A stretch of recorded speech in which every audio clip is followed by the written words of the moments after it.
서미 목사님 나오셨네요. 서미 목사님도 들어오셨네요. 서미 목사님 인사하세요.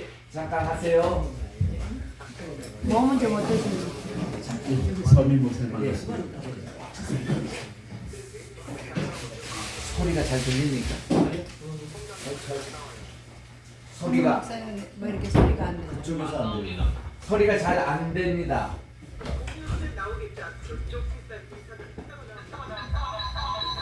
마이크를 양쪽에 다 키시면 서미 목사님의 그거죠. 허약이. 여기 있는 거. 이거 사무엘윤 요것만 켜져 있으면 되는 거 있잖아요. 노트북이죠 이게 사무엘윤 총장님께. 요거. 저 누구야 또. 여기 마이크들 다 켜져 있네.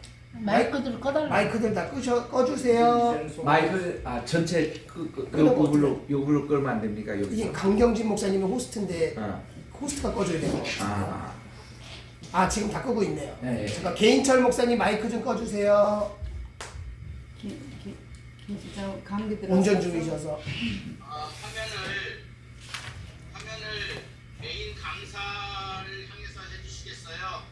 하면 저걸 바꿔야 돼. 노트북에서? 노트북에서 저 화면에 나오게 해야지 이제. 저기는 지금 정덕지 목사님하고 수강하는 분들을 위해서 네. 저를 보시고. 네. 예, 그렇죠. 예. 잠깐만. 이거 아니지? 계정 사무엘 근데 왜 카메라가 안 되죠? 저쪽으로 쭉. 비디오 시작이 안 돼 있어요. 아니. 됐죠? 네. 오케이. 잠시만요. 더 크게. 화면을 더 크게 할 수 있나요? 화면? 이거 줌 아니죠? 됐어요. 네, 요 정도 칠판 네, 완성하시면 네, 네. 요 정도 해놓겠습니다. 네. 나머지는 소리 꺼주시고. 예, 반갑습니다. 우리가 이 정말 짧은 시간에 여러 가지 일들을 다 이제 적고 공부하는데 집중했으면 좋겠다는 말씀을 드립니다. 아멘. 우선 제가 이제 오늘 드리고 싶은 말씀은 성경책이라고 하는 것은 신앙을 가지고 있어야, 다시 말해 분명한 신앙을 가지고 있어야 이게 생명의 책이 되는 겁니다. 그러니까 신앙이 없는 사람이 성경을 열심히 연구한다고 해서 성경이 말하고자 하는 이 핵심 메시지 내지는 생명의 책이 되지 않는다는 거죠. 그러니까 학자들이 성경을 열심히 연구한다고 해서 그것이 우리에게 메시지가 주거나 성경의 가치를 높이거나 이것이 정말로 세상을 바꾸는 책이 되는 것이 아니라 신앙을 분명히 해야 된다는 거죠. 성경은 신앙의 책이에요. 그러니까 성경 해석할 때 먼저 해석하는 사람 자체가 분명한 신앙 고백과 신앙이 분명해야 된다는 거죠. 두 번째는 이제 뭐냐면은 우리 일반 성도와 우리 신학을 공부하는 전도사님, 목사님들, 또 교수님들 이런 의 차이점이 뭐냐라고 할 때에 우리 일반 성도님들은 그냥 성경을 읽고 그 성경 가운데서 좋은 말씀을 그냥 자기가 은혜 받았고 그 삶을 그냥 살아가면 되는 거죠. 근데 신학을 공부한다라고 하는 사람들은 달라야 되는 거죠. 뭐냐면 해석이에요. 그러니까 신학을 공부하는 사람이 이제 그 해석을 배우고 그 해석을 이제 신학을 모르는 일반 사람들, 평신도들에게 이거를 가르쳐야 되는 거죠. 그랬을 때 만약에 제가 해석을 잘못하면 그 잘못된 걸 배워가지고 나가서 잘못된 해석을 사람들에게 가르치게 되는 거죠. 그러면 굉장히 그것이 이제 빗나가고 또 다르게 말하면 위험하고 또 이제 굉장히 이 사람을 이제 어렵게 하거나 파괴하는 거죠. 그러니까 이제 성경을 해석한다는 건 그만큼 엄청난 책임감을 가지고 해야 한다는 거죠. 근데 중요한 것은 인류 역사는 성경 오류의 역사입니다. 열심히 연구를 했어요. 근데 그것이 오류였다라는 거죠. 우리가 나름대로는 다 열심히 하죠. 내가 해석하는 게 옳다.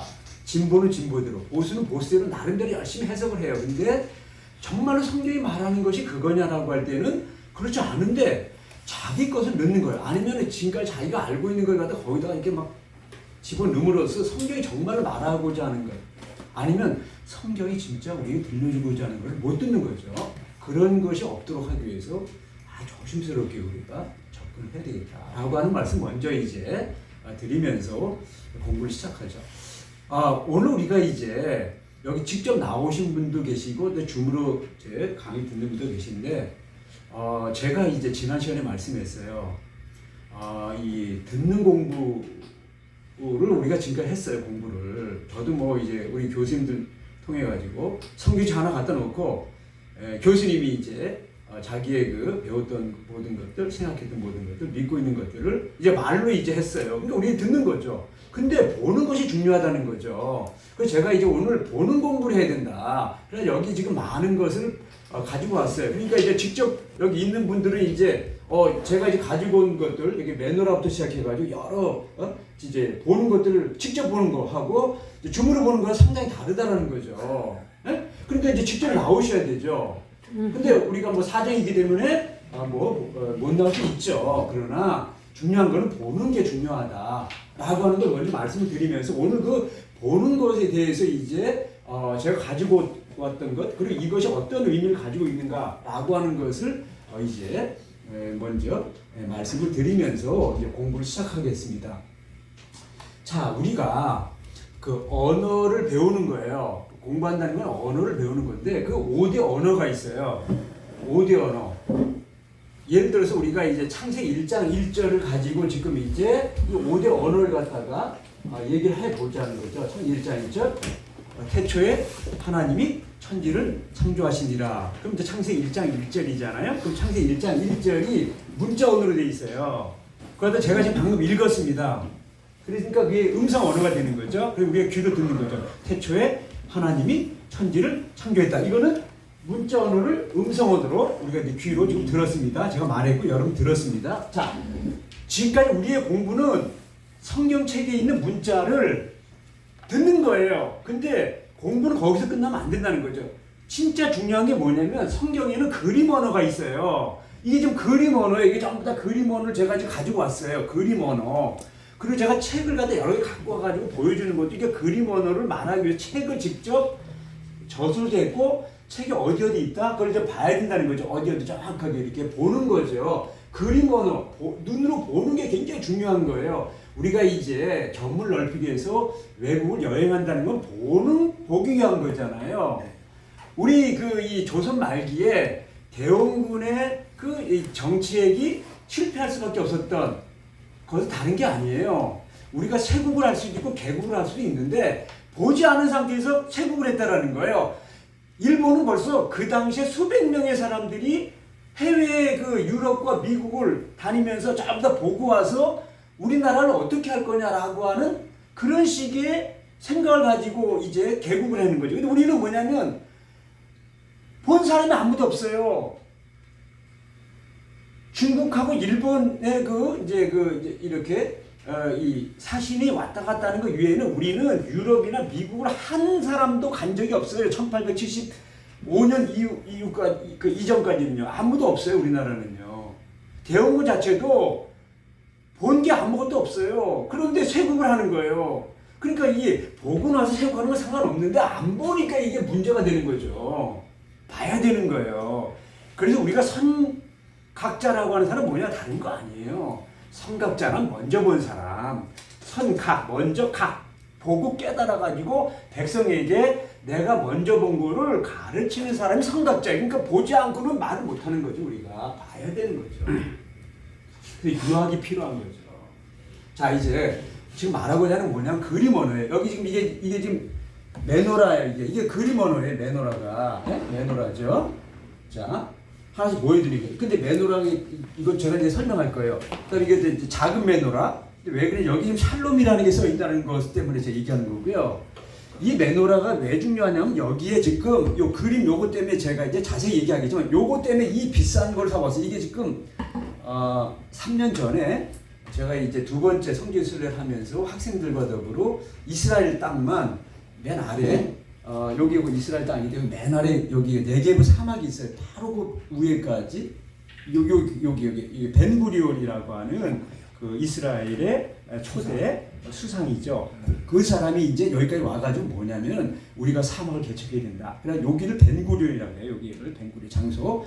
여기부터 시작해가지고 쫙 올라가면서 사해 여기 그 다음에 예루살렘, 베들레헴 이렇게 쭉 해가지고 이 베델 땅, 세겜 그리고 이제 갈릴리 그리고 꼭대기 여기까지 그 단까지라고 해서 여기까지 쫙 이제 다니면서 그 이스라엘을 아주 상세하게 다시 제가 성지순례 했다라는 것. 그리고 요거는 이제 처음 제가 96년도에 성지순례 할 때에 여기 그 이제 다윗의 별이 그려져 있고요. 여기 샬롬이라고 써 있다는 게, 요 샬롬이라는 게 중요하죠. 여기 이제 성령 비둘기 이런 게 있고요. 요거는 이제 우리가 십자가죠. 십자가. 그리고 요거는 이제 이투스 물고기. 여기 제가 이제 이투스의 물고기, 요 물고기 상징. 근데 더 이제 큰 거를 좀 하나 좀 구입해서 하려고 그래요. 어쨌든 요거 이제 다윗의 별.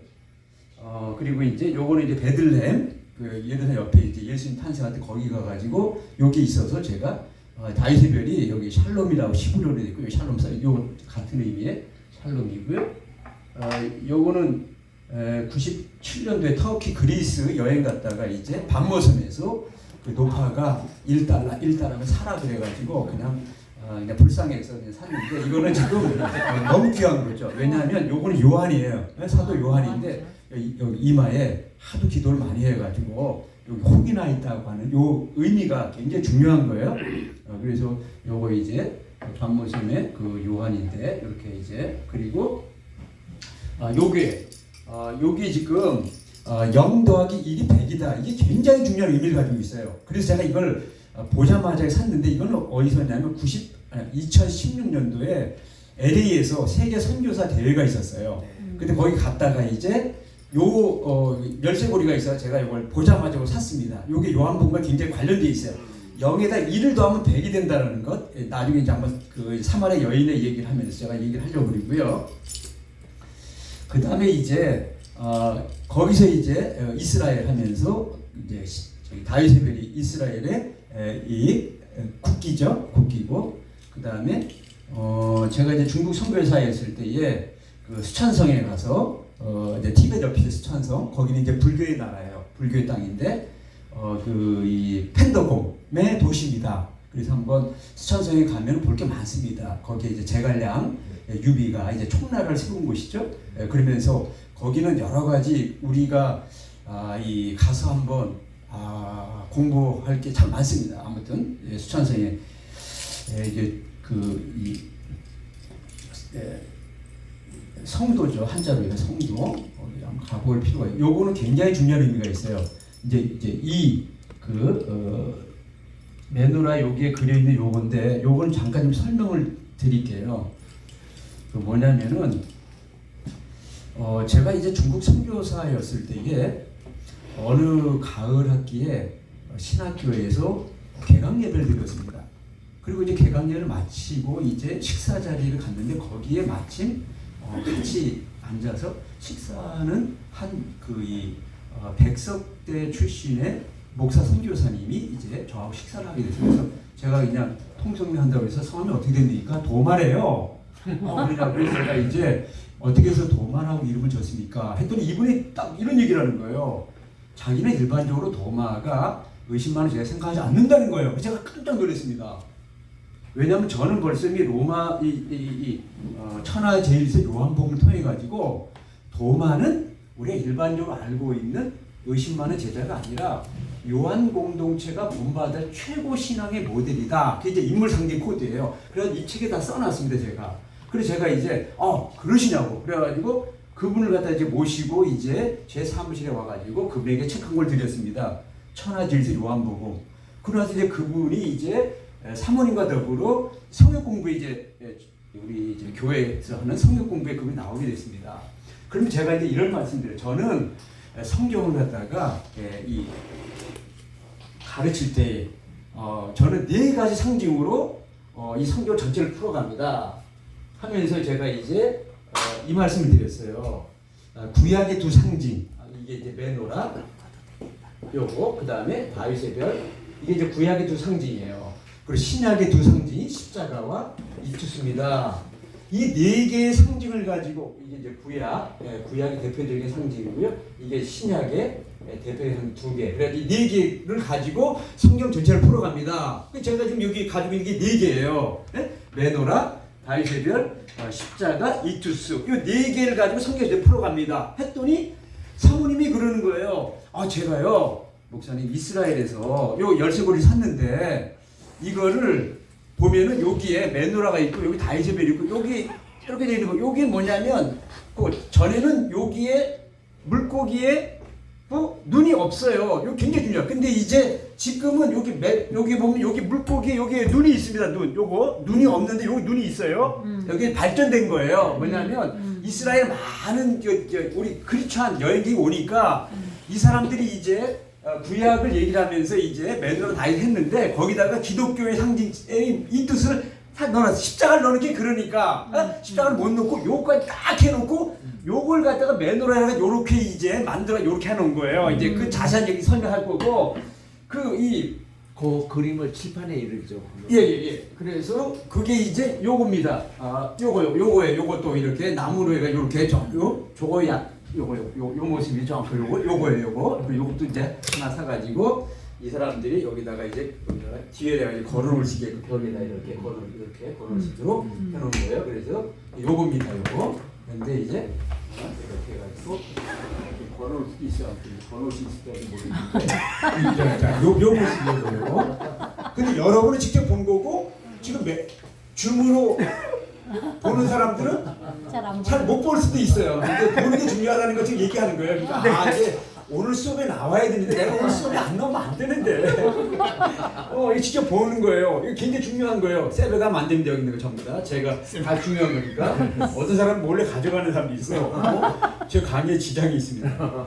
근데 이제 여기에 뭐냐면 로마서 우리가 이제 9장에서 11장에 보면 이 사도 바울이 이제 하나님의 구원의 섭리가 먼저 유대인을 먼저 구원하고 그 다음에 이방인을 구원하는데 유대인들이 예수를 안 믿으니까 이방인을 통해서 다시 유대인이 다시 이제 구원을 받게 된다라고 하는 그 의미로 이제 돌 감람나무와 찰 감람나무 얘기를 하잖아요. 그래서 참 감람나무가 있었는데 저들이 이제 받지 않으니까 돌 감람을 통해 가지고 이방인을 갖다 먼저 구원하고 거기서 이제 다시 이제 참 감람나무에 이제 그들이 예수 그리스도를 믿게 된다라고 하는 그 순서의 얘기를 하면서 여기다 영어로 로마서 11장 19절에 로마 11장 19절에 그레이프트인 해가지고 그 이제 포도나무 그 이제 그 나무에 관련된 그 이제 그런 얘기를 써놨고 여기 예루살렘에서 이렇게 이제 이게 그 이제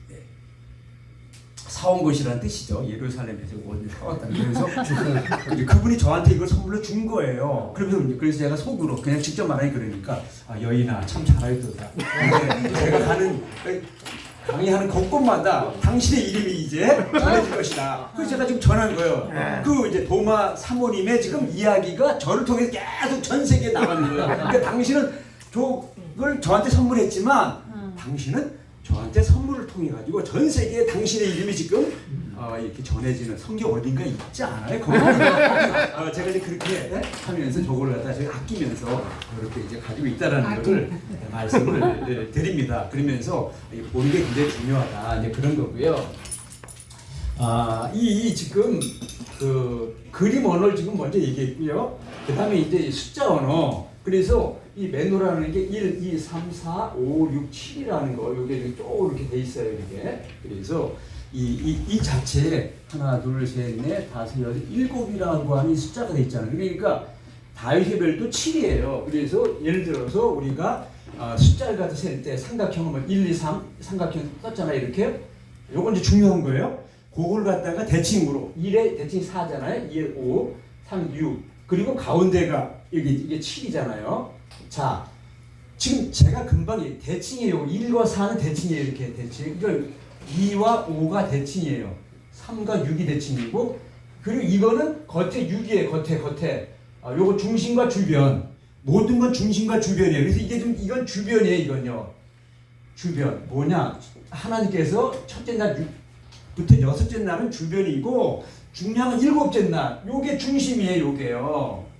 그래서 학자들이 제가 이제 창세기 주석책을 다음 시간에 가져오겠는데 학자들이 하나님이 이 세상을 창조할 때의 그 창조의 이 모습이 이렇게 돼 있다는 걸 알았어요. 첫째 날과 넷째 날, 둘째 날과 다섯째 날, 여섯 날이 쌍을 이룬다라고 하는 걸 알았어요. 첫째 날 빛을 창조하면 넷째 날 빛에 대한 발광체, 해와 달과 별, 둘째 날 이제 물과 궁창을 분리하면 물에는 물고기, 궁창에는 새, 셋째 날 땅과 식물. 그래서 이제 여섯째 날은 땅에는 인간, 식물에는 동물 이렇게 해가지고 이게 짝을 이룬다는 걸 알았습니다. 그리고 일곱째 날 이거는 거룩이라고 하는 요걸 갖다 한자로 쓰면 성이죠. 거룩할 성이. 그래서 요게 성일이에요. 성일. 요건 평일이 되는 거죠. 그래서 이 여섯 날과 일곱째 날이 구별되었다라고 하는 의미의 거룩이라는 말을 처음으로 쓴 게 2장 4절에 창세기 2장 4절에 거룩이라는 말씀이면서 거룩은 아무 때나 쓰는 게 아니라 다른 것과 구별됐을 때 쓰는데 일곱째 날이 여섯째 날과 구별됐다는 거죠. 그래서 성자를 딱 쓸 때 성경에 거룩이라는 말을 최초로 쓰는 것. 그게 안식일에 쓰는 거예요. 안식일에요. 네, 안식일. 그래서 여기 안식일이 중심이라는 거, 나머지 주변이라는 거 굉장히 중요한 얘기죠. 그런데 이걸 갖다가 이런 식으로만 썼어요. 학자들이 했는데 제가 여기서 한 발을 더 나갔으면 되는데 이 사람들 여기까지 머물렀어요. 한 발이 더 나간다는 거예요. 그림원으로 가야 되는데 그림원을 못 갔다라는 걸 얘기하자는 거예요. 그거를 그림원으로 쓸 때 그게 다윗의 별이에요. 정확하게. 그래서 창세기 1장 1절은 뭐냐? 다윗의 별을 말하자는 거예요. 그래서 창세기 1장 1절이 히브리어로 7개의 단어로 정확하게 돼 있어요. 그래서 여러분이 가지고 있는 책 여기 보세요. 983쪽을 펴세요. 참 요한복음 이제 보여주는 공부 그 책에 어디 있다는 걸 정확하게 얘기를 해야 돼요. 983쪽에 같이 거기를 좀 보시면 네. 자 거기 보죠. 983쪽에 거기 982쪽부터 조금 읽어볼게요. 창세기에 나타난 숫자 17. 숫자 17은 죄송한 얘기지만 지금까지 이 숫자 17의 중요성은 아무도 몰랐어요. 죄송한 얘기인데 숫자 17이 그것이 신구약의 핵심 숫자예요. 그리고 그게 십자가의 숫자라는 거예요. 그래서 십자가의 숫자라는 게 뭐냐면 십자가가 뭐냐면은요. 이게 그림 언어잖아요. 이게 바로 요거 요게 구약이다. 요게 유대인이죠. 요게 신약이에요. 그 신구약을 십자가에서 완성했다. 다 이뤘다. 이제 요한복음 1장 1절 얘기하겠지만 요한복음 1장 1절 요거 정확하게 얘기하는 거예요. 우리가 지금까지 죄송한 얘기인데 신학자들이 이 신약이라는 것 자체는 뭐냐면 신약 성경이 뭐냐면 구약 성경에 대한 말씀의 성취예요. 지금 신약의 이 책이라고 하는 거는 기본적으로 구약 성경에 대한 말씀의 성취라고 하는 뜻을 한치도 잊지 말아야 돼요. 근데 그거를 지금 이 저자, 편집자들이 그걸 말하고 있는데 학자들이 그걸 자꾸 놓치고 있다라는 거예요. 지금 얘기는요. 요한복음은 1장 1절을 정확하게 그 얘기를 정확하게 하고 있다는 거예요. 숫자 17을 통해 가지고요. 그래서 구약의 숫자가 10이고요. 대표적인 숫자가 신약이 7이라는 거. 우리 그 얘기를 지금 해보잖아요. 창세기부터 다 나와 있어요. 그게요. 근데 그걸 갖다가 제대로 이해를 못했어요. 그동안요. 자 보세요. 가장 완전한 숫자가 17인데 두 개의 완전수 10과 7의 합수다. 그래서 완전수에 해당되는 숫자 7과 숫자 10은 숫자 10이라는 건 요거 손가락 요거죠. 5개, 5개 이게 10이에요. 이게. 자 보세요. 이제 우리가 숫자를 공부해 보죠. 여기 수에서 잘 알아야 되는 게 이걸 게마트리아라고 하는데 게마트리아 숫자 성질이라고 하는데 숫자 성질은 더하기와 곱하기 같은 거예요. 그러니까 5 더하기 2는 7이에요. 5 곱하기 2는 10이에요. 그러니까 이게 같은 의미예요. 7과 10이. 게마트리아는 더하기와 곱하기가 같은 상호 교환이 되는 거죠. 그래서 이제 5 곱하기 2는 10이 되고요. 5 더하기 2는 7이 되는 거죠. 7은 3 더하기 4 해가지고 요렇게 이제 3 더하기 4로 할 때 3은 하나님의 숫자고 요거 4는 인간의 숫자, 땅의 숫자, 요건 천의 숫자고 요건 지의 숫자거든요. 천지. 그래서 7이 되니까. 그래서 하나님이 태초에 천지를 창조했다. 그래서 7단어를 딱 쓰는 거예요. 천 1장 이렇게 7단어 정확하게 7단어. 천지, 천셋, 지, 넷. 그 7단어를 정확하게. 그리고 베레시트. 그 거기 이제 각주 983조 각주 42번. 그거 좀 더 얘기하기로. 하여튼 보세요. 그래서 10은 요거죠. 10. 요 손가락 10개죠. 완전시예요. 5 더하기 5죠. 5 곱하기 5는 5 더하기 5라는 거죠. 이게 10이죠. 요 뜻이에요. 자, 그래서 구약성서에 자주 나타날 뿐만 아니라 대단히 중요한 숫자다. 그래서 그 각주 40번, 40번 유대인 카발라 신비주의자들은 하나님의 권능을 10개 스피로트라고 하는 정점에 발생하는 과정을 보았다. 뭐 그런 거. 그래가지고 거기 10이라는 게 얼마나 많이 나오는가 좀 써놨고요. 먼저 숫자 10을 살펴보자. 유대인의 율법의 숫자 10은 그 10계명이잖아요. 구약 유대인을 대표하는 숫자고 특히 창세기는 숫자 10을 많이 사용한다. 근데 창세기는 기본적으로 10개의 톨레도트가 족보예요, 우리가. 그래서 2장 4절부터 이제 족보가 나와요. 그래서 거기다 제가 친절하게 2장 4절부터 4장 26절 제1 5장 1절부터 6장 8절 그래서 이제 그 가인의 족보 6장 9절 뭐 아벨의 족보 뭐 이렇게 10장 1절에서 뭐 이렇게 족보가 이렇게 해가지고 족보가 딱 10개로 돼 있어요. 창세기를 지금 편집한 이 편집자는 창세기 이야기를 뭐냐면 10개의 톨레도트라고 하는 10개의 족보로 이 책을 갖다가 이 편집했다라는 거예요. 그래가지고 거기서 말하고자 메시지는 뭐냐? 완벽한 이 족보를 통해서 하나님이 인류 역사 혹은 이스라엘의 역사를 이끌어간다라는 거예요. 그래서 이 족보가 굉장히 중요한데 그 역사 속에서 족보의 중요성을 제대로 이해를 못했어요. 성경은 족보의 책이에요. 당신이 그 구원사의 족보에 들어가느냐 못 들어가느냐 거기에는 다른 게 없어요. 단 하나.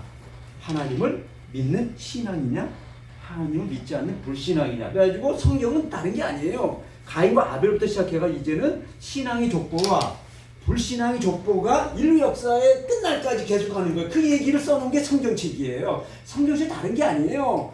신앙의 족보에 들어갈 거냐 불신앙의 족보에 들어갈 거냐. 근데 구약에서는 그거에 여호와를 믿느냐 안 믿느냐 했고 신약에 오면 그 하나님 보내신 예수 그리스도를 믿느냐 안 믿느냐에 따라서 인류 역사는 그 두 세계 그걸 갖다가 하나님 나라와 세상 나라로 구분해가지고 계속 가고 있는 거예요. 지금도요. 역사 끝날 때까지.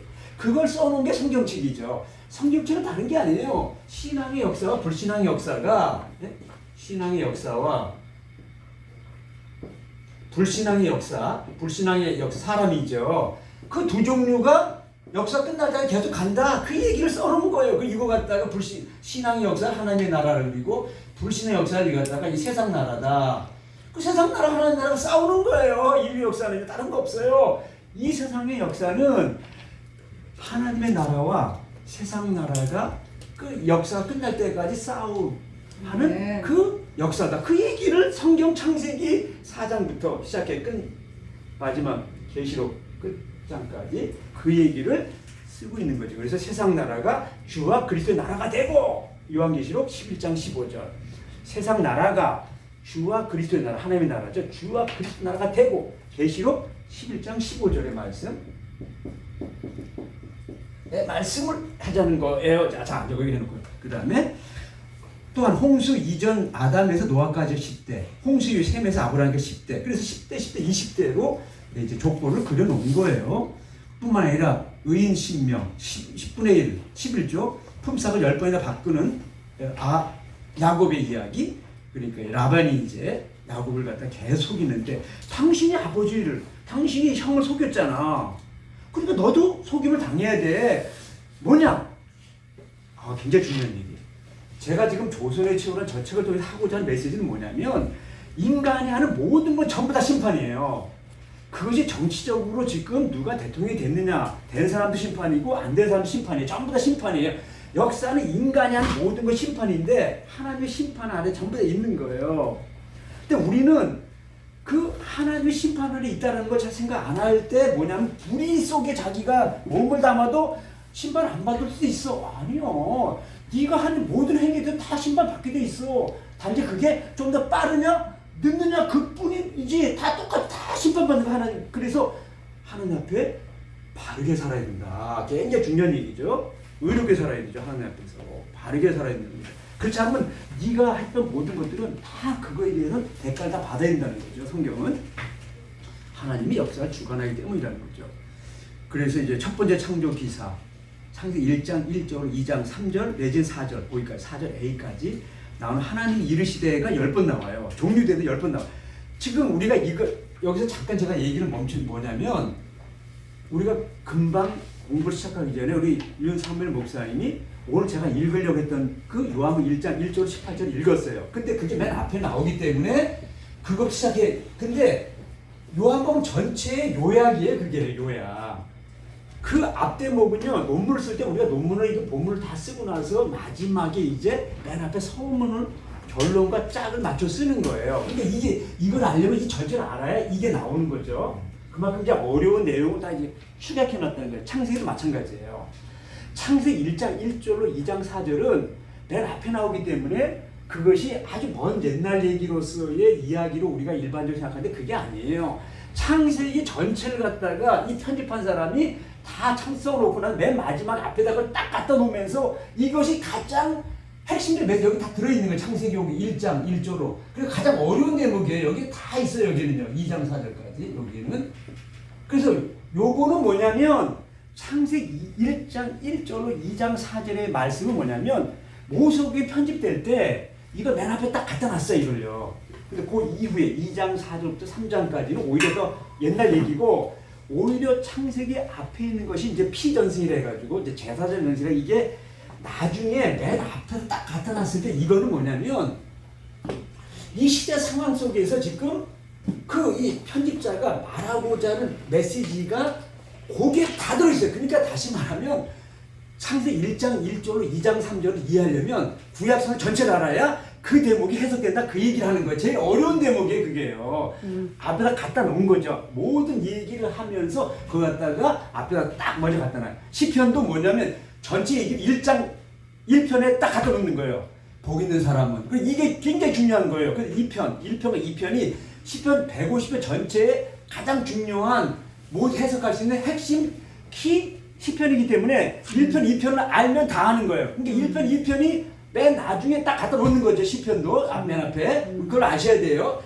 딱 맨 앞에 갖다 놓고. 근데 그게 가장 오래됐기 때문에 먼저 쓰는 게 아니에요. 그것이 모든 걸 다 편집할 때 마지막에 시편을 통해서 말하고자 하는 메시지는 뭐냐? 그건 다른 게 아니라 인간이 이 세상에서 원하는 게 행복인데 어떤 길이 행복의 길이냐라고 할 때 그걸 딱 갖다 놓으면서 여호와 하나님 말씀을 묵상하는 자, 하나님 말씀만 있는 자, 말씀대로 행하는 자가 복되다. 그 얘기를 하기 위해서 앞에다 갖다 놓는 거예요. 그리고 이 편은 또 이제 또 나중에 얘기해야 되겠지만 아무튼 앞에다 갖다 놓은 거는 그것이 옛날 거기 때문에 앞에 놓은 게 아니라 전체에 대한 걸 요약해서 딱 중요한 그 장, 시편을 거기다 갖다 놨다는 게 맨 앞에다가요. 자, 그런 의미예요. 자, 그래 거기 해놓고요. 그 다음에 각주 42번 보죠. 창세기 1장 1절을 시브리어로 여러분 지금 시브리어 그 이제 마수라 텍스트가 좀 없으니까 여기다가 제가 한글로 그 다음에 거기 이제 시브리어로 이렇게 써놨어요. 그러니까 밑에 베레이트 이제 밑에 있는 거죠. 베레이트가 먼저고 줄이 바뀌니까 그게 먼저 그 다음에 베레이트 바라 엘로심 에트 하샤마인 웨 에트 하아레츠라고 하는 그 시브리어를 써놓은 그게 세 보면 7단어예요. 그냥 한 게 아니라 지금 뭐냐면은 모세오경의 저자는 첫 절을 중요시하게 첫 절에다가 책 이름을 삼아요. 그러니까 창세기는 메레시트가 책 이름이에요. 태초에라고 하는 그 뜻이 이제 이름이죠. 그래서 그거는 이제 그 다음에 모세오경의 책 제목을 987쪽에 보세요. 987쪽에 각주 53번 거기 보면 각주 53번 그거에 대한 본문 두 번째 패라고 그러죠. 987쪽 본문에 보면 유대인들은 처음을 중요하게 출판한 전통이 있다. 모세오경의 책 이름은 각 책의 첫 절 또는 첫 단어로 비롯되었다는 사실이 그 좋은 신뢰이다. 각주 53번 붙어있죠. 각주 53번 가면 창세기는 뭐냐 태초에라는 뜻의 베레시트다. 출애굽기라는 건 1절에 쉐모트라는 그 시브리어가 있어요. 쉐모트. 그래서 쉐모트고요. 레이기는 불렀다. 와이크라. 그리고 불렀다. 그래서 와이크라예요. 민수기는 베미드바르. 그래서 광야에서. 우리는 이제 백성의 수를 센 책이다. 민수기가 있지만 본래 히브리어의 그 책 이름은 베미드바르에서 광야에서 무슨 일이 있었는가 라고 하는 뜻이에요. 신명기라는 뭐냐? 이 말씀들이라는 핫데바림. 근데 요걸 지금 왜 얘기하느냐? 요한복음 1장 1절이 바로 이 태초에 요한복음 1장 1절, 여기 창세기 1장 1절, 요한복음 1장 1절이 바로 태초에라고 하는 그 창세기 1장 1절의 첫 단어를 따왔고, 그 다음에 이제 이 신명기의 첫 단어인 핫데바림, 웰레 핫데바림 말씀들 해가지고 그걸 따왔어요. 그러니까 창세기 1장 1절을 따왔고, 그 다음에 신명기 1장 1절 따왔다라는 거예요. 그걸 갖다가 직접 이제 보여드리기 위해서 당시에 이 요한은 그 히브리어로 된 구약성을 읽는 게 아니야. 세프아진타라고 헬라어로 된 구약성경을 읽는 거예요. 자, 세프아진타 70인역이라고 그래요. 구약성경에 대한 헬라적 번역이죠. 헬라적 번역. 그러면 세프아진타를 가지고 이제 신앙생활을 했어요. 우리는 지금 그걸 번역이라고 하는 한글로 우리는 보지만 요한의 시절에는 이 세프아진타는 이걸 가지고 그가 신앙생활을 했어요. 그리고 이제 구약에 대한 인용을 할 때 바로 요거를 가지고 인용을 하는 거예요. 구약을요. 그러면 여기 세프아진타 게네시스라 해가지고 첫 단어가 엔아르케로 돼 있어요. 엔아르케 요거 태초에 말씀들 할 때 그러면 이제 신명기로 가서 신명기 누메리 다음에 디토로노미움이라고 디토로노미 이제 그죠? 여기 보면 그 아우토이 호이 로고이 호이 그 복수죠. 그러니까 예수님은 로고스라고 할 때 그건 단수잖아요. 그러니까 복수로 안 쓰고 이 모세가 말씀들을 했다. 요거죠. 복수 말씀들 어디서 모압 평지에서 지금 가나안 땅에 들어가기 직전에 모압 평지에서 했던 말씀들 그러니까 복수니까 복수를 단수로 해야 되잖아. 그 단수로 요거 호이 로고일 호 로고스 요걸 따온 거예요. 요걸 따온 거예요. 제가 지금 보여줬어요. 여기요. 그러니까 지금 요한복음 1장 1절은 창세기 1장 1절 11장을 따와가지고 모세오경 요걸 얘기하는 거예요. 지금 모세오경 그걸 다른 말로 하면 구약성경 모세오경 구약성경이에요. 전체가 우리가 이제 예언서를 성경서 합쳐서 구약성경 얘기도 하지만 모세오경은 곧 구약성경이죠. 이게 구약성경이에요. 구약성경이 예수님께서 십자가로 다 이루었다. 요한복음 19장 30절. 네. 예수께서 십자가에서 다 이루었다. 요한복음 1장 1절. 17단어. 네. 십자가가 17이거든요. 아까 이게 17. 구약이 10이고 신약이 7이고 그래서 이게 17이에요. 17. 다 이것도 않고 정확하게 요한복음 1장 1절이 그냥 쓴 게 아니라 지금 이 모세오경의 첫 책이 중요한 거죠. 유대인들은 첫 절을 중요시 여겨요. 그러니까 요한계시록도 마찬가지예요. 첫 절이 중요한 거예요. 근데 학자들이 그 첫 절의 중요성을 숫자를 세보지 않았어. 요한계시록의 첫 절이 몇 단으로 되어 있는가를 세봐야 되는데 그걸 세보질 않아.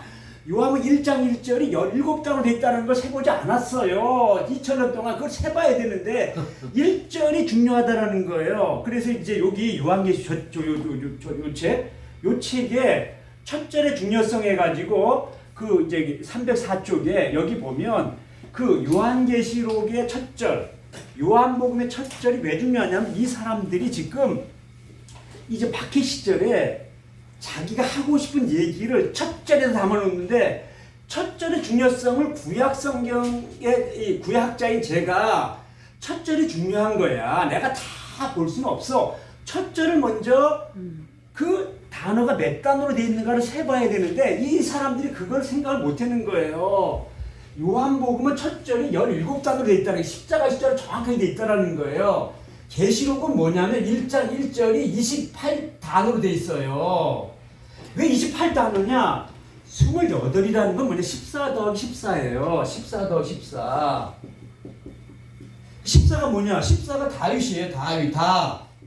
시브리어의 다윗가 이 날렛이 4고요. 마브가 6이고요. 날렛이 4예요. 그래서 4, 6, 4. 14예요. 그래서 마태복음 1장 1절에 보면 14대 14, 14대는 다윗을 말하는 거예요. 그래서 이 14를 통해 가지고 뭐냐? 다윗 더하기 다윗은 새 다윗. 예수 그리스도 새 다윗. 계시록은 다른 게 아니에요. 예수 그리스도가 우리가 지금 바라는 새 다윗의 나라를 원하는데 그 새 다윗의 나라를 28단으로 써놓은 거예요.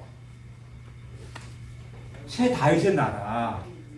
그래서 이제 얘기의 결론은 뭐냐면 다윗의 별이라고 하는 구약 성경의 그 말씀이 신약의 십자가에 다 이루어졌다는 거예요. 그래서 이거 다윗의 별이 곧 십자가예요. 그래서 뭐냐면은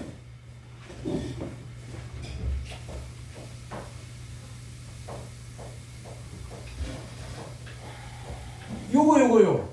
이제 다시 얘기하겠지만 우리 이 목사님들이 그래요. 예수님은 말이에요. 6월절에 돌아가시고 그리고 이제 어린 양처럼 돌아가시고 예루살렘에서 십자가에 돌아가시고 우리 죄를 위해서 십자가를 졌다라는 거죠. 아니 우리 죄를 위해서 주님께서 그냥 죽으시면 돼. 근데 왜 십자가로만 돌아가야 되느냐? 물에 빠져 죽어야 되고 화형당해야 되고 참수형을 당해야 되고요. 인간이 죽는 방법이 너무 많습니다. 길거리 가다가 간판 떨어져서 머리 맞아 죽는 거예요. 우리가 죽는 방법은 무수히 많은데 아무렇게나 죽으면 안 돼. 예수님은 반드시 새 모습으로 죽어야 되는 거예요. 새 모습. 그게 뭐냐면 반드시 6월절에 죽으셔야 돼. 예수님은요. 6월절. 아무 때나 초막절, 장막절, 불임절에 죽으면 안 돼. 예수님 반드시 6월절에 돌아가셔야 돼요. 두 번 예수님은 아무 데나 죽으면 안 돼. 갈릴리 세겜 땅 어디 죽으면 안 돼. 반드시 예루살렘에 죽어야 돼. 예수님 반드시 십자가로만 죽어야 돼. 십자가로만 죽어야 돼요. 다른 방법으로 죽으면 안 돼. 왜 십자가로 죽어야 되느냐? 다윗의 별을 이루기 위해서. 이 얘기예요. 이 얘기를 왜 제가 그림으로 지금 얘기하는 게 다른 게 아니고 예수님은요. 구약의 6월절에 대한 새 6월절로서 출애굽 사건에 대한 새 해방자로서 6월절에 어린 양처럼 당신이 돌아가셔야 되는데 어린 양의 의미가 샬롬이에요. 이 샬롬 때문에 6월절 어린 양의 샬롬이라는 이게 샬롬이에요. 샬롬. 예루살렘이 뭐냐? 샬롬의 도시라는 뜻이에요. 샬롬의 도시라는 뜻이에요. 샬롬의 도시. 십자가 뭐냐? 우리를 화해했다. 에베소 2장 8절. 그는 우리의 샬롬인지라 화평이라. 그게 샬롬이에요. 샬롬 때문에 예수님은 이 세 가지 방법 다 샬롬이에요. 그래서 모든 거 샬롬이에요. 이게 여기 지금 맨노라도 여기 샬롬 써 있잖아요. 여기 다이셈 여기 샬롬이에요. 샬롬. 이게 왜 샬롬이지? 사람들이 잘 모르게 다 샬롬이에요. 샬롬. 그냥 인사인 줄 알았어요. 그게 아니고 지금 모든 거는 샬롬이 끝이에요. 샬롬이. 지금 말이에요. 모든 거의 끝은 샬롬이에요. 성전 누가 져야 되느냐? 다윗이 지면 안 돼. 솔로몬이 성전을 져야 돼요. 왜냐? 솔로몬의 이름이 샬롬. 네? 사람이란 뜻이에요. 솔로몬이. 샬롬의 사람. 솔로몬. 샬롬. 그러니까 다윗이 성전을 짓지 않고 하나님께서 솔로몬에게 성전을 짓게 한 건 다른 게 아니에요. 성전은 샬롬의 사람이 져야 된다. 어디다가? 예루살렘에다가. 성전이 샬롬의 상징이에요. 다 샬롬에 관련, 전부 샬롬 때문에 지금 해야 되는데 요게 뭐예요? 십자가에 이거. 더 한번 거꾸로 해도 이거나 이거. 이게 십자가예요, 이게. 그 삼각형, 역삼각형 해서 다윗의 별. 그래서 다윗의 별의 성취예요, 십자가가. 이거 약자. 삼각형이 이거, 역상이 이거 해가 더해가지고 십자가로 줘야 뭐냐? 다윗의 별의 성취. 십자가는 뭡니까? 목사님. 십자가가 뭐예요? 다윗의 별의 성취라고 했잖아요. 그걸 써놓으세요. 다윗의 별의 성취. 십자가는 다윗의 별의 성취다. 이게 끝이에요. 이게 모든 거의 끝이에요. 이제 그걸 가지고 이제 앞으로 계속 설명을 해보겠다는 거예요. 십자가가 왜 끝이냐? 다윗의 별의 성취이기 때문에. 그리고 이제 이투스에 대해서는 이제 앞으로 하나씩 하도록 하죠. 자, 그래서 우리가 뭐냐면 지금 그림 언어가 있는데 이 그림 언어가 숫자를 가지고 있다라는 거예요. 그래서 매노라도 이게 숫자가 있어요. 이게 지금 이게 매노라가 그림 언어인데 여기에는 숫자가 있어요. 1, 2, 3, 4, 5, 6, 7이라는 게 있어요. 다이소도 마찬가지예요. 다이소의 별이 이게 제가 그려놨잖아요. 1, 2, 3, 4, 5, 6, 7로 이렇게 돼 있는데 우리가 숫자를 갖다가 번호를 매길 때에 다이소의 별이 이렇게 돼 있어요. 지금 자 중심을 지금 왜 밖을 먼저 하고 마지막을 7로 했는데 그게 아니고 이렇게 해보면 이게 중심이 1이야. 가운데 1로 해요. 중심 먼저. 그러면 2, 3, 4, 5, 6, 7이 되죠. 겉에가 이렇게 되잖아요. 이거 똑같은 거죠. 똑같은 거예요. 단지 뭐냐? 그걸 갖다가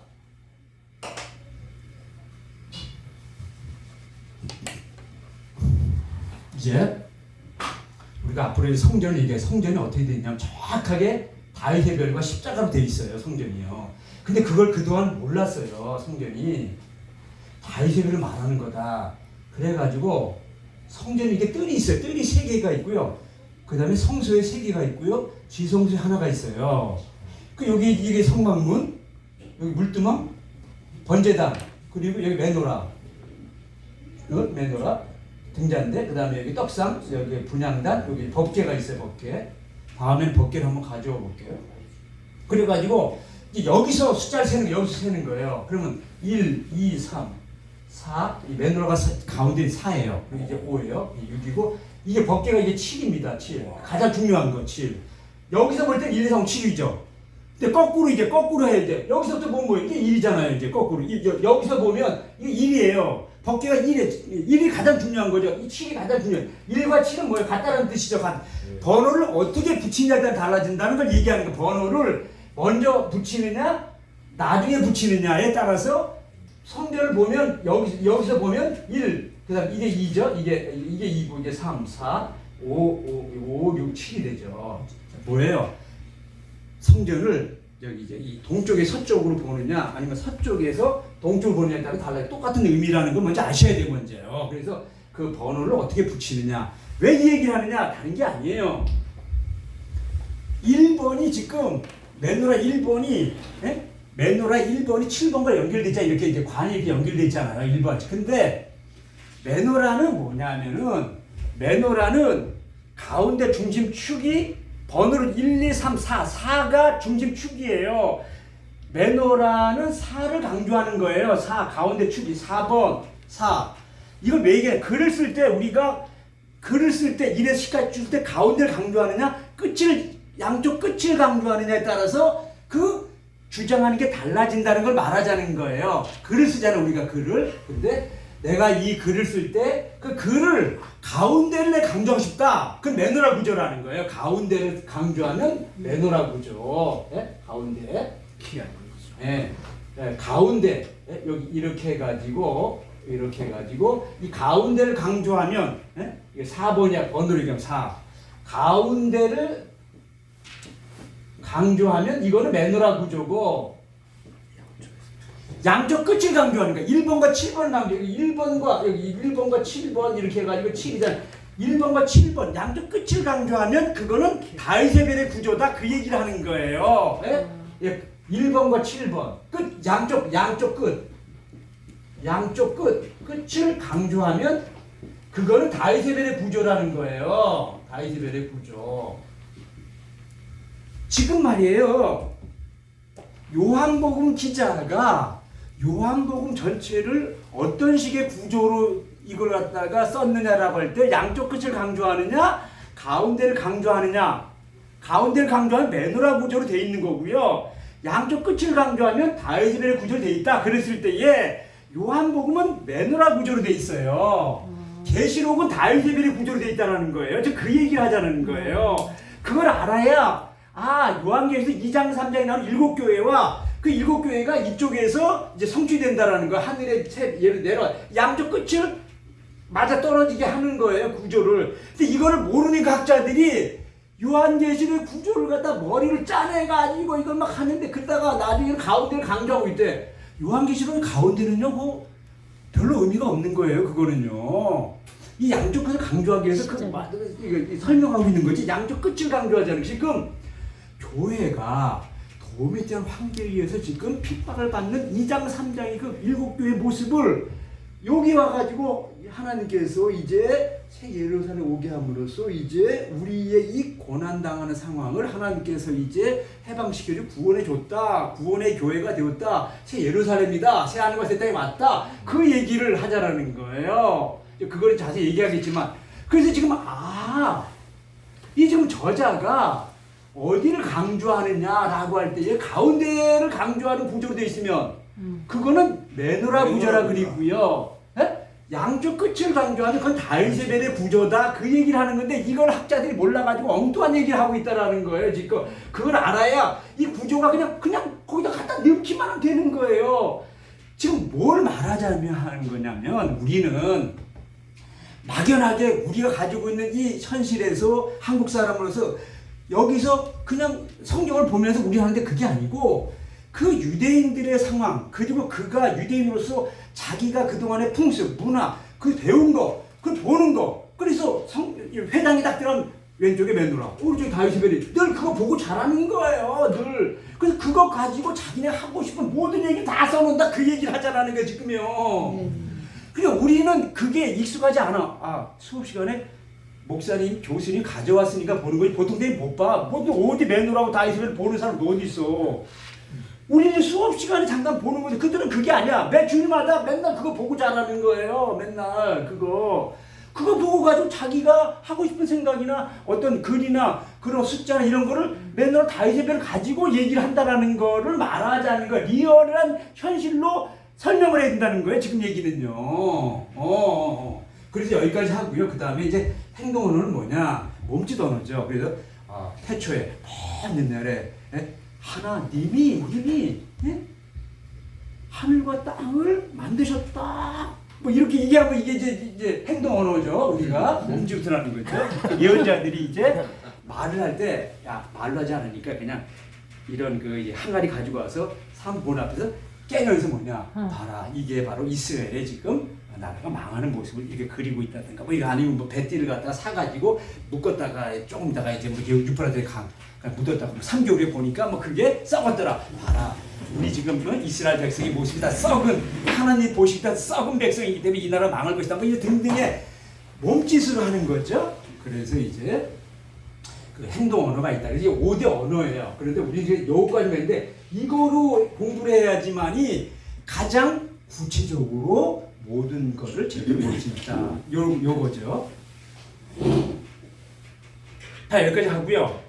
그 다음에 5분 쉴까요? 네. 5분 쉬었다가 요번에는 이제 이제 오늘 또 다른 3가지 얘기를 해야 돼. 그게 뭐냐면 우리가 신학을 추상적으로 관념적으로 했는데 그게 아니고 어떤 하나의 인물을 갖다가 제대로 이해하려면 거기에는 삶의 뿌리라는 게 있어요. 그거에 대한 이야기를 해보려고 합니다. 5분 쉬었다가 한 가지 질문이 있는데. 네.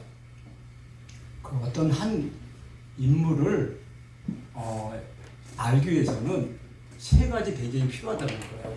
근데 제가 이제 대학 시절에 참 어렵게 공부하면서 진짜 학생 식당에서 파는 그 300원짜리 그 점심을 먹으면서 책 한 권을 살 때는 이게 지금 그 당시 7,000원이에요.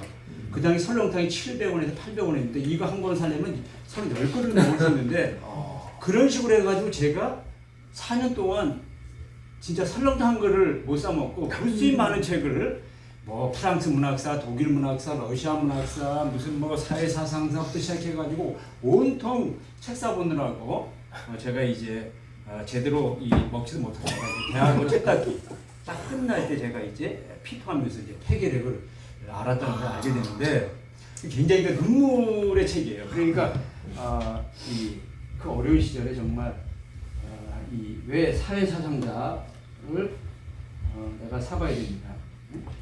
근데 이제 이 책을 사게 된 것은 다른 게 아니라 루이스 A 코조라는 학자가 이제 우리가 잘 마이크는 아는 좀 가까이. 우리가 잘 아는 그 칼 막스라든가 막스 베버라든가 뭐 오기스 꽁트라든가 듀리갱이라든가라는 사회학자들의 사상을 얘기할 때 이 사람이 그 사상을 세 가지 관점에서 이걸 갖다가 이제 이 풀이해 간다는 거죠. 그 세 가지 관점을 딱 가지고 있어야 된다. 그것 때문에 제가 40년 이상을 이걸 갖다 지금 붙들고 있는 거예요. 이 책을. 예?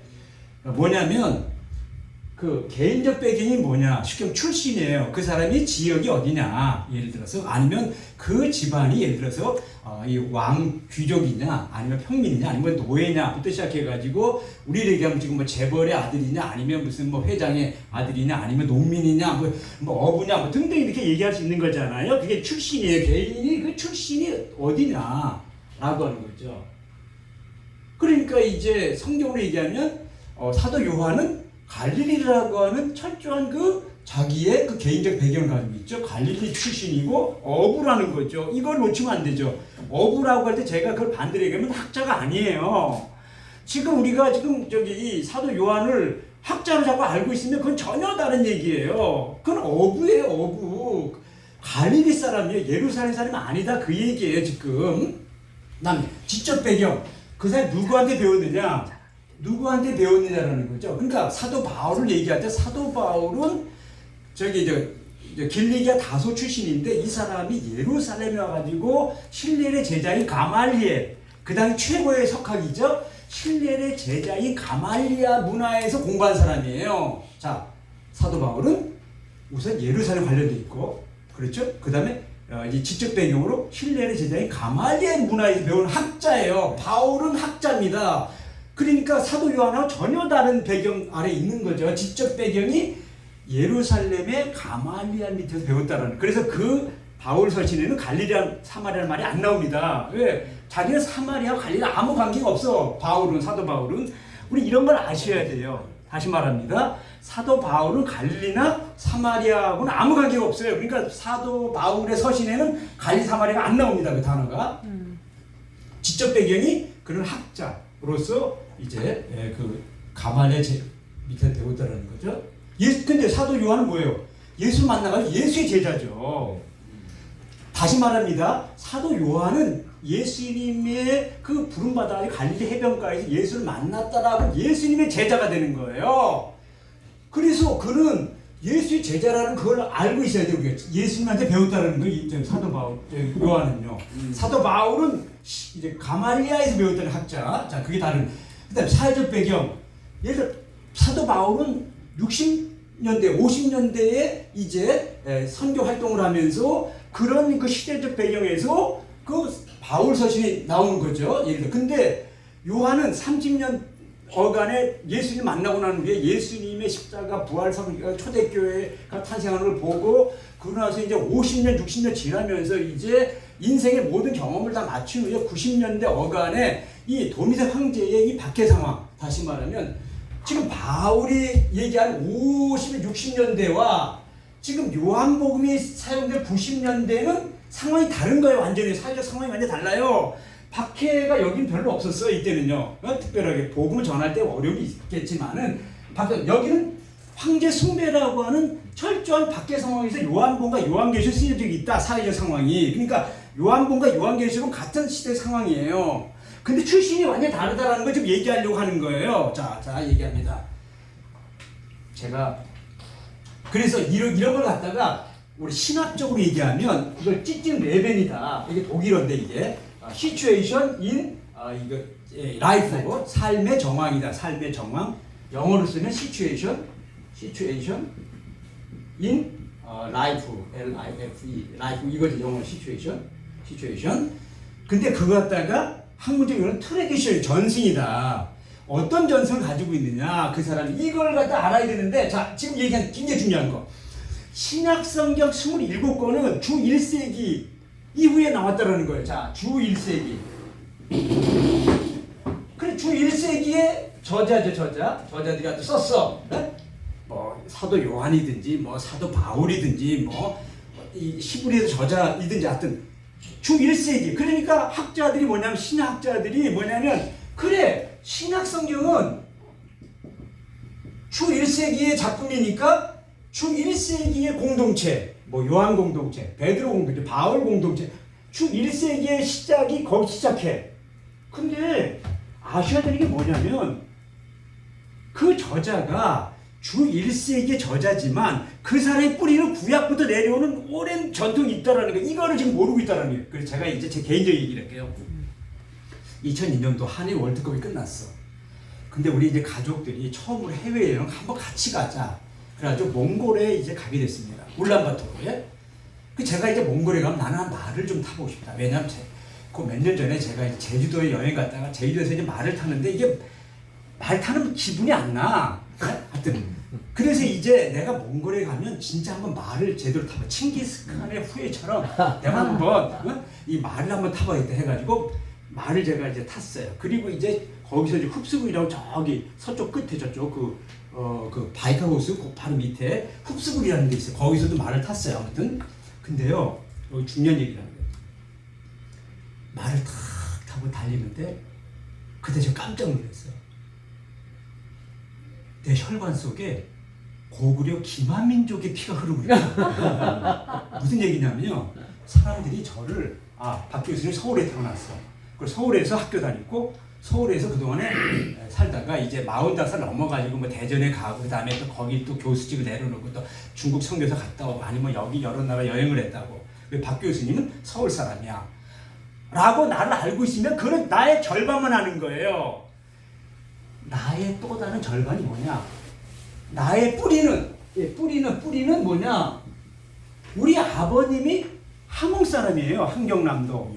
어머니는 흥남 사람이에요. 함경도 사람이에요. 함경도 사람의 뿌리가 일사부터 때에 그 미군함을 타고 국제시장에 영화에 처음 나오는 흥남철수 해가지고 그 겨울 12월 말에 그 올라가지고 그 배 타고 내려오고 있다는 그 장면이 보통 사람은 그냥 보지만 저는 눈물 없이는 그 볼 수 없는 장면이에요. 우리 아버님 어머니 저 배 타고 살겠다고 떨어지면 죽는 거예요. 바닷가에 그냥 얼어서.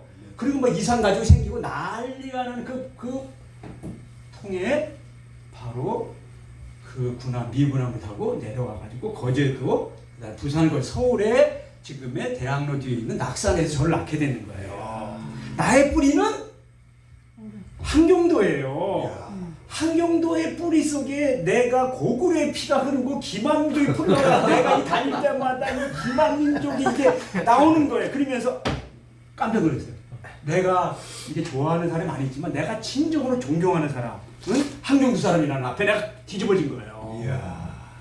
김교신 옆에 함석헌 친구야 둘이. 근데 저기 함석헌이는 평안북도 사람이고 용천 여기는 화공 사람이에요. 김교신 선생이요. 그다음 윤동주가 뭐냐면 북한도 사람인데 그 뿌리가 뭐냐면 함경북도 종성이에요. 종성. 거기서 분당도 넘어가지고 북간도에 간 거예요. 그 뿌리가. 윤총장님 작은아버지. 예, 윤동주. 그렇게 해가지고 제가 좋아하는 사람은 함경도 사람이라는 거 앞에 제가 깜짝 놀라버린 거예요. 야, 이거 무서운 얘기구나, 이거 진짜. 그걸 못 속인다는 거예요, 지금요. 그 뿌리를 우리가 속이면 안 돼요. 그거는 그 사람이 원치 않던 그 뿌리 속에 흘러가는 거예요, 전설. 자, 구약. 우리가 얘기하는 거예요. 신약은 뭐냐면, 구약에서 내려오는 전승대 솔로몬 이후에 두 나라가 나눠졌어요.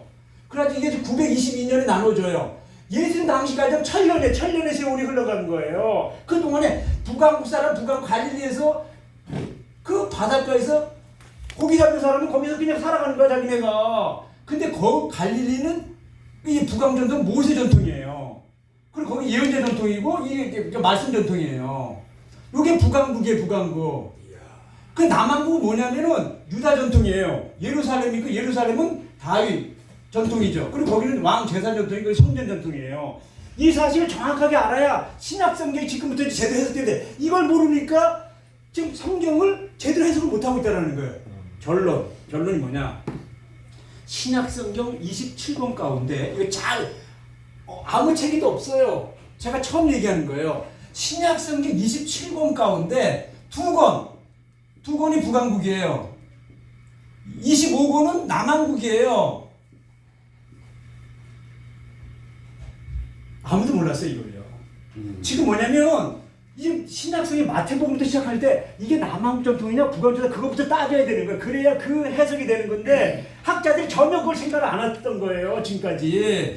이게 북왕국 두 권인데 이게 지금 비주류예요. 왜냐하면 예수님이 갈릴리에서 활동 시작해가지고 예루살렘 와서 죽으시고 부활하시고 초대교회 생기면서 전통이 남한국으로 바뀌면서 주류가 바뀌는 거예요. 이게 주류가 되는 거예요. 이게 비주류예요. 그래서 두 권이 뭐냐?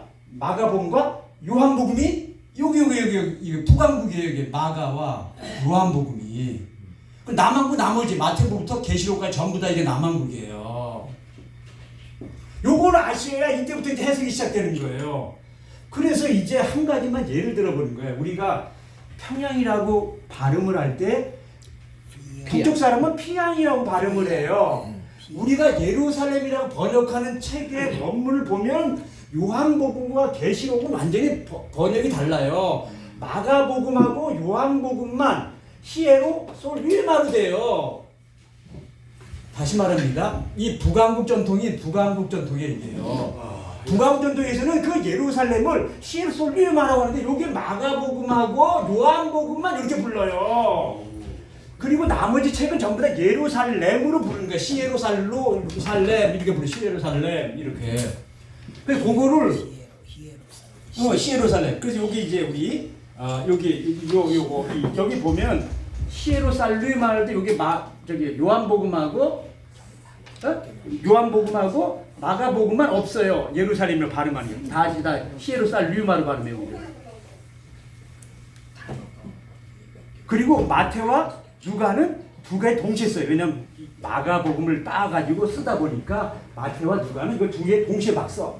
그런데 계시록은 철저하게 예루살렘이에요. 그냥. 왜 남한국 전통이고 완벽하게. 그걸 아셔야 돼요. 우선. 그래서 이 지금 사투리죠. 우리 얘기하면 사투리 쓰는 거 그냥요. 그래서 요한복음하고 마가복음은 철저히 이걸 쓰는 거, 이 단어를 쓰는 거, 이 단어. 그래서 사투리죠. 우리 피양이에요. 피양. 우리는 평양 발음하고 피양 발음하는 거예요. 그냥 사투리. 경상도 발음 뭐 이런 거잖아요. 사투리. 갱상도 이렇게 하는 거. 그 우리가 그 사사기에 그 몇 장이 있잖아요. 너 발음해봐라. 십볼라 뭐 이렇게 할 때 발음이 안 되면 죽여버리는 거야. 입에 안 되는 거야. 자기네가 쓰는 그 용어가 있어요. 이 발음이 안 되는 거. 십볼라냐 이거 뭐 있어요. 사사기 6장에 7장 8장 9장 거기 뭐 있어 어쨌든. 그래서 그 갖다가 뭐 제가 여기 원어가 있으니까 원어 뭐 볼고 원어 여기 보면요. 원어에 보면 우리 요한복음 여기 보면 요한복음 1장 여기 예를 들어서 1장 19절부터 이제 예루살렘이라는 게 처음 시작되고 여기 1장 19절에 유대인들이부터 히에로 살류멘 이렇게 해가지고 히에로 살류마 그렇게 나오는 거죠. 그리고 이제 계시록에는 히에로 살롬 이렇게 정확하게 거기 이제 원어 보면 나와요. 원어 보면 정확하게 발음이 다르다라는 거예요. 근데 그것만이 아니에요. 지금부터는 이제 완전히 다 다른 거예요. 숫자부터 시작해 다 다르다라는 거를 말하기 위해서 제가 이제 여기에 이 목차에 보면요, 이제 그 전신이 달라요. 전신이 북왕과 남왕 전신. 그리고 저자가 다르고, 그 다음에 이제 문체가 다르고, 그 다음에 그 이제 구조가 다르고, 그 다음에 이제 숫자가 다르고, 가장 중요한 건 뭐냐? 구약 성경에 대한 하나는 어부고, 하나는 학자예요. 그래서 이거 완전히 다른 거야. 학자는 뭐야? 도서관에서 어부가 모르는 많은 자료를 가지고 특별히 구약 성경 이외에 무수히 많은 자료를 거기다 인용을 하는데 요한복음은 배운 게 베드로 정도 학문이 없는 범인이기 때문에 그냥 저기 구약 그냥 인용, 직접 인용 17번 딱 17번 딱 구약을 직접 인용. 근데 이 사람은 계시록 학자는 대학자이기 때문에 그 자기 안에 다 소화해.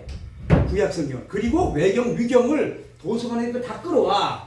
그럼 1장부터 20장까지 전부 다 거기에 에녹서부터 시작해 뭐 스바냐, 묵시부터 뭐 바룩서 뭐 등등 모든 그 외경 유경이 다 들어가는 거예요. 그래가지고 한 구절도 직접 인용 안 합니다. 전부 다 자기가 소화해 간접 인용만 쫙 해. 그리고 계시록은 전부 다 학문적인 책인데 그 대학자가 자기 안에서 그걸 다 소화해가지고 직접 인용을 한 구절도 없어. 구약은. 네. 전부 다 구약이야. 계시록. 근데 한 구도 직접 인용 안 하고 전부 다 자기 언어로 그걸 바꿔가지고 얘기한다는 것. 그 중에 이제 가장 대표적인 게 제가 이제 바다를 가지고 한번 얘기해 보려고. 바다. 그리고 별을 가지고 얘기해 보자. 별. 우리 별부터 얘기해 보자. 별. 다윗의 별. 하여튼 별. 우리가 별. 새벽별, 별. 여기 이제 바다. 이 두 가지만 한번 얘기해 보죠. 바다.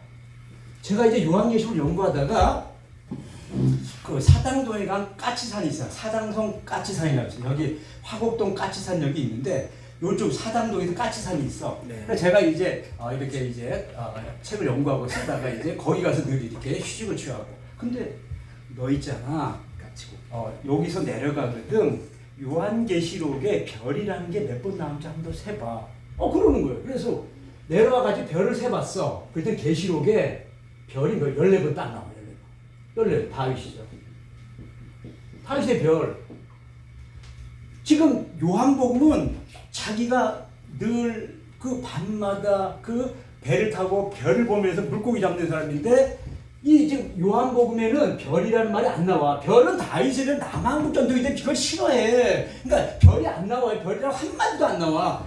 여기 정확하게 14번 다윗의 숫자만 정확하게 나와요. 14번. 요한계시록이에요. 바다 얘기하죠. 바다. 바다라고 하는 거는 이 요한복음의 사도 요한은요. 바다는 자기 생존의 터예요. 그 바다에는 뭐냐? 물고기가 있어. 이거 가장 중요한 거. 바다와 물고기. 바다와 물고기는 그가 있어 가장 중요한 생명의 터, 그다음에 생활의 터, 삶의 터전이죠. 그러니까 여기는 긍정이 전부 다. 바다는 좋은 거예요. 긍정이죠. 좋은 거죠. 그리고 자기가 하고 싶은 모든 얘기를 물고기에다 담아놓는 거야. 이제 우리가 오늘은 거기까지 하고요. 이제 그 물고기 얘기는 그림 형상은 이제 다음 시간에 여기 여러분들이 가지고 있는 요한계시록의 그 맨 뒤에 부록에 보면 그림, 물고기 그림 잔뜩 그려 있어.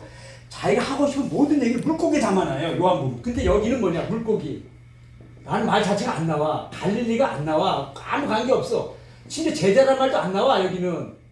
그리고 바다는 뭐냐? 바다는 나쁜 거야. 왜? 바다는 남쪽 전승에 의하면 여기 전부 혼돈의 세력이에요. 바다는. 혼돈의 세력. 나쁜 의미의 혼돈과 죽음의 세력이야. 바다는. 그래서 바다에는 용이 올라오고 음녀가 앉아있고 새하늘과 새 땅이 되는 바다는 없어져야 돼. 이게 남한국전통이니까. 계시록에 저서는 계시록은 남한국전통입니다. 여기 갈릴리와 더불어 살아가는 갈릴리. 가장 중요한 거 갈릴리. 17번 나와 갈릴리. 요한복음은 자기가 하고 싶은 얘기를 갈릴리에다 담아놓는 것이 17은 십자라고 했잖아요. 가장 중요한 거. 또 우리 17에 대한 얘기는 다음 시간에 또 계속 이야기하겠지만 자기가 하고 싶은 모든 얘기에 가장 중요한 17에 담아놓는 거예요. 여기다가 갈릴리 딱 17번 딱 써. 갈릴리. 그런데 바다는 가장 좋은 거야. 거기 물고기가 있고 물고기 이투스야. 내가 사랑하는 사모하는 우리 예수 그리스도는 뭐냐? 예수님은 그리스도예요. 하나님의 아들이시요. 우리에게 생명을 주는 구주가 되신다. 써요. 이렇게 해가지고 그거 갖다가 이투스에 담아놓는 거예요. 이투스가 물고기예요. 물고기. 그리고 요한복음의 저장 목적이 20장 31절에도 내가 이 책을 기록하면 그게 물고기예요. 물고기. 정확하게.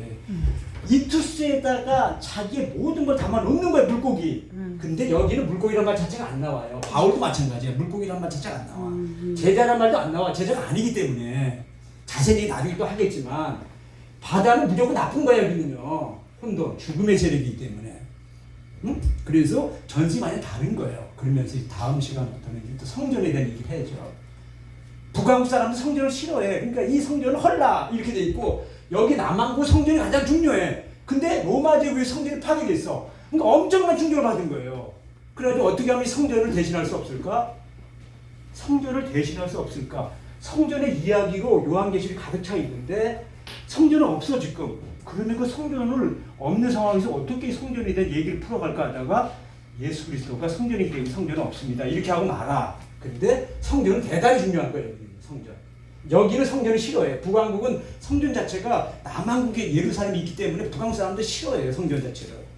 근데 그 성전을 예수님이 바로 성전이다. 그걸 말하고자 하는 게 말씀 상징 코드에 바로 에고에이미. 생명의 떡. 에고에이미. 세상이. 에고에이미.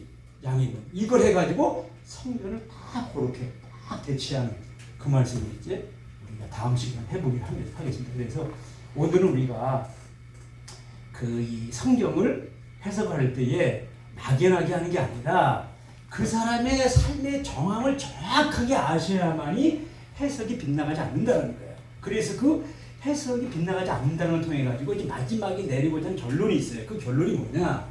오늘의 말씀의 결론. 그것은 이거예요. 여기 이제 뭐 전승 요거. 그래서 철저히 요한복음은 무엇을 얘기해요? 이 계시록은 다윗을 얘기하는 거예요.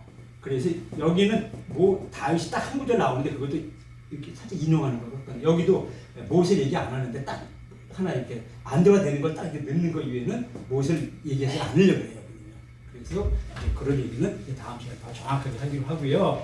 결론은 뭐냐면은 지금 하나님께서는 뭐냐면 에스겔의 예언 37장이 뭐냐면 지금 남한과 북한이 나눠진 걸 갖다가 이게 나눠졌는데 그걸 갖다가 뭐냐면 너는 한 막대기에다가 에브라임 쓰라 그러다 유다라고 써라 이렇게 해가지고 두 막대기를 연합해라 요거예요. 연합해라. 그래 통일이 이루다는 통일.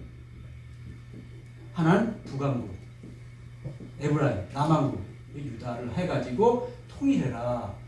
그래서 지금 이제 예수 그리스도가 뭐냐 북한국의 새 모세 남한국의 새 다윗 해가지고 예수 그리스도가 이걸 온전히 이룬 새 다윗이다. 이걸 말하는 게 요한복음이고 이걸 말하는 게 계시록이에요. 정확하게. 그래서 이 둘이 합쳐가지고 에스겔의 예언이 성취되는 그 모습을 정확하게 보여주는 게 성경책입니다.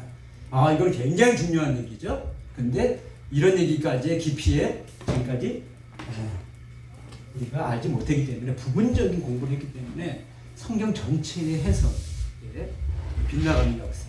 그래서 북왕 전통은 철저하게 예수께서 새 모세로 오셨다. 남왕절은 예수의 새 다윗으로 오셨다. 그래서 이걸 갖다가 북왕교에서는 그걸 갖다가 메노라의 모습으로 표현하고 메노라 이방의 빛으로 요걸 표현해요. 이걸 다윗을 굉장히 싫어합니다. 한 구절도 나오지 않아요. 별이라는 말이 북왕국. 남왕국은 이제 성전에 이런 거 다 있지만은 메노라보다도 철저하게 다윗의 별을 중요시 여기면서 여기다가 다윗의 나라에 대한 예수께서 새 다윗의 나라로 오셨다. 그게 바로 신약 성경이 말하는 우리의 그 이제 기독교가 이제 새 다윗의 나라죠. 그래서 이스라엘 백성들, 유대인들은 다윗의 나라가 회복되기 원할 때 아니다. 예수가 오심으로 다윗의 나라가 아닌 새 다윗의 나라. 다시 말하면 인간 왕이 통치하는 다윗의 나라가 아니라 새 다윗으로 오신 하나님 왕으로서의 예수 그리스도의 나라. 그거죠? 봐요. 인간 왕이신 다윗의 나라가 아니라 그게 구약이에요. 하나님 왕이신 새 다윗으로서의 예수 그리스도의 나라. 요걸 말하는 게 신약이라는 거죠. 그게 기독교라는 거죠. 그래서 그걸 말하자고 하는 거를 성경이 처음부터 끝까지 하면서 하나님 왕으로서의 다윗의 나라, 새 다윗의 나라가 바로 우리 기독교가 믿는 하나님 나라.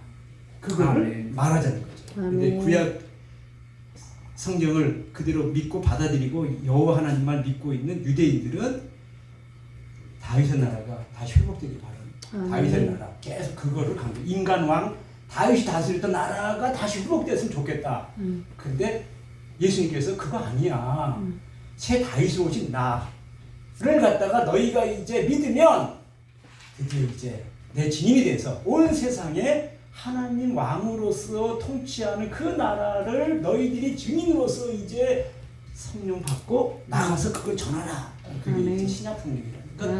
오늘 강의는 여기까지 하겠습니다. 네. 자, 그 질문 질문 하나 간단히 받고. 정덕진 목사님 질문인데 네. 아까 그 메노라 4 구조는 이해가 되는데 그 어떻게 다윗의 별의 179 구조를 좀 그림을 통해서 그림 다시 한번 그려볼게요. 그거 한번 질문 드릴게요. 우리가 이제 번호를 붙일 때에 중심과 주변이에요. 그래서 다윗의 별은 중심과 주변이에요. 그래서 이제 주변부터 이제 우리가 번호를 붙이면 삼각형, 이게 삼각형 1, 2, 3이잖아요. 삼각형 있잖아요. 1, 2, 3. 역삼각형. 이거 있잖아요. 4. 2에다 5, 6이잖아요. 그래서 이게 1에 저쪽에 4, 2에 5, 4, 6이고 그 다음에 중심을 이루는 거 7번이죠. 7번. 네? 완전 7. 그게 중심이죠. 요건 중심, 요건 다 주변이잖아요. 그러니까 이게 중심이라는 거. 요건 이제 주변이라는 거죠.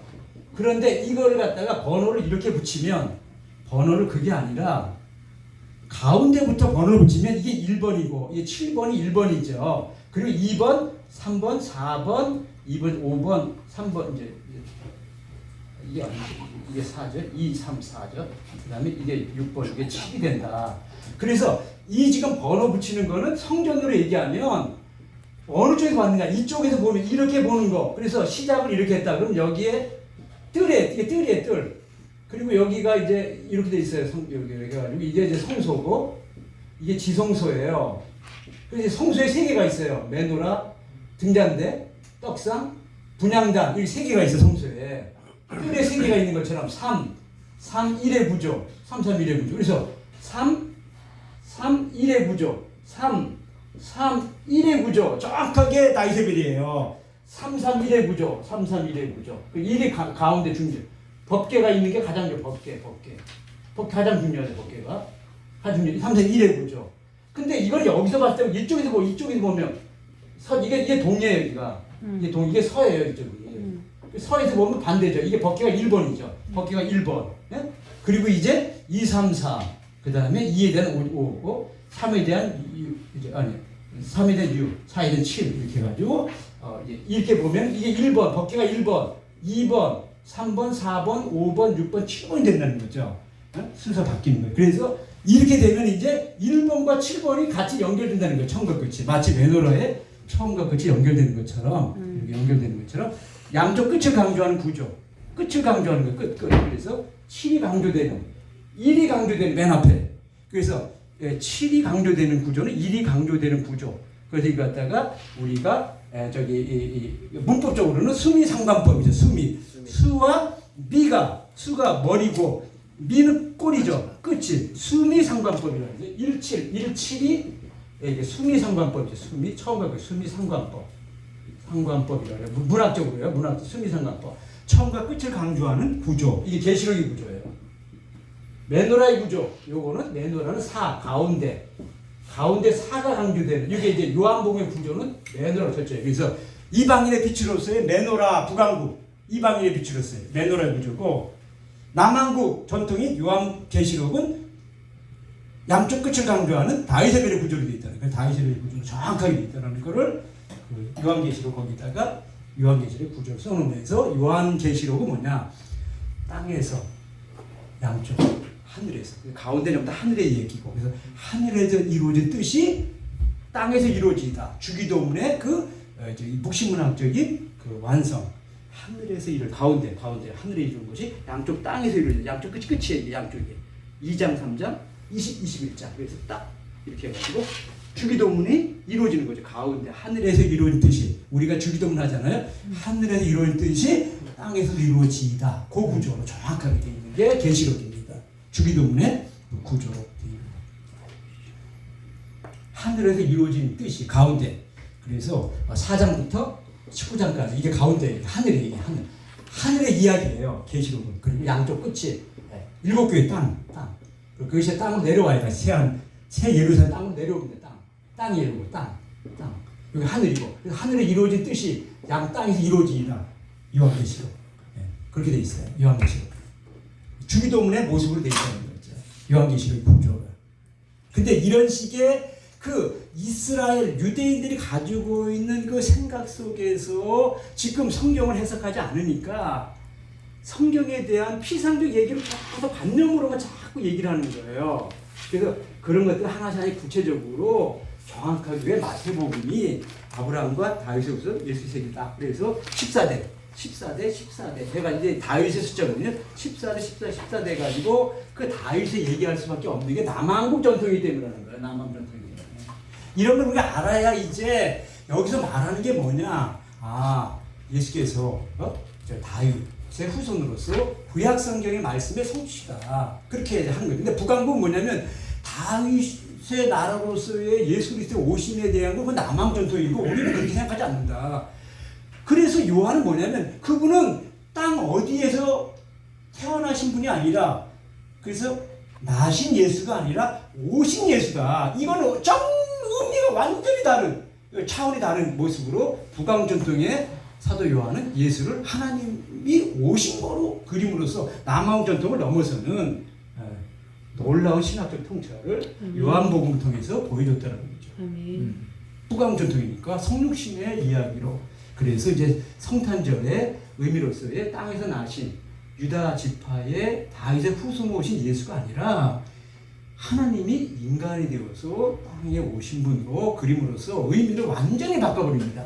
그게 요한복음 1장 1절 18절의 메시지에 엄청나게 중요한 의미로 이제 그걸 담고 있는데 그거에 대해서는 이제 다음 시간에 한 번 더 보기로 하죠. 오늘 강의 여기까지 하겠습니다. 네, 수고하셨습니다. 네, 수고했습니다. 감사합니다. 알겠습니다.